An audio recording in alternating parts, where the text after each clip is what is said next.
Good morning. It's July 14th. I'm here with Northeast Iowa agronomist Troy Deitmeyer. We're in a field that's been severely challenged with some water this June.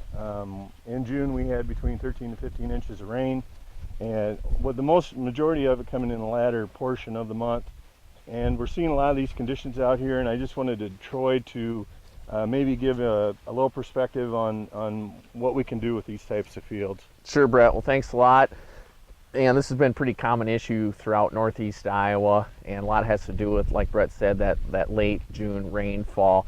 And I guess as we're thinking about maybe possibly coming in and doing rescue nitrogen applications on some of these fields, I'd probably ask guys, especially now with commodity prices where they're at, to probably try to take a look at their fields and try to prioritize which fields would give them the most economic return. And I'll kind of grab this plant here from Brett, and you can kind of see the differences in plants, and you can probably see behind us where a tile line is in this particular field. And unfortunately, a crop like this, a situation like this where we have areas with a lot of this in the middle of July, we probably don't have a lot of yield potential left in here. We're probably looking at maybe 100 bushel corn, maybe 120 bushel at best case scenario. So I guess what I'm going to ask guys to do is evaluate their fields.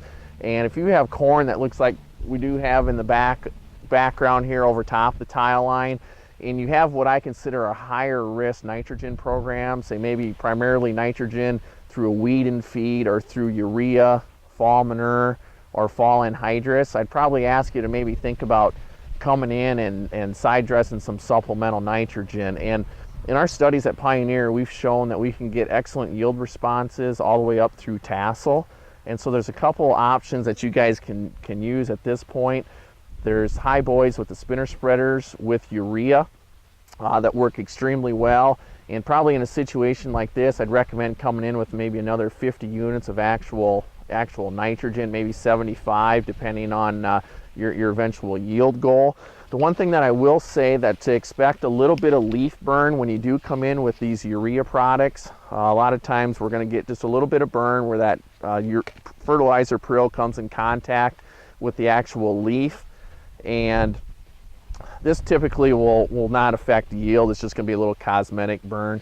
The other thing that you can do is come in with a high boy with drop nozzles, or some of them have the coulters that work extremely well also. So there are options for us to help manage this crop yet. And I guess what I'd ask guys is prioritize your fields, and the ones that have probably the most yield potential, go ahead and take a look at. Typically anytime we get more than that 10 inches of rain in that June time frame, we know that we've probably lost anywhere from 20 to 30% of our nitrogen program. So just encourage you guys to get out there and take a look at things, and hopefully we can salvage these good spots. And probably in these really tough areas like we're seeing here, I think this particular field was probably planted around the 20th of May. Yep. You know, we're still struggling. We're not knee-high corn yet.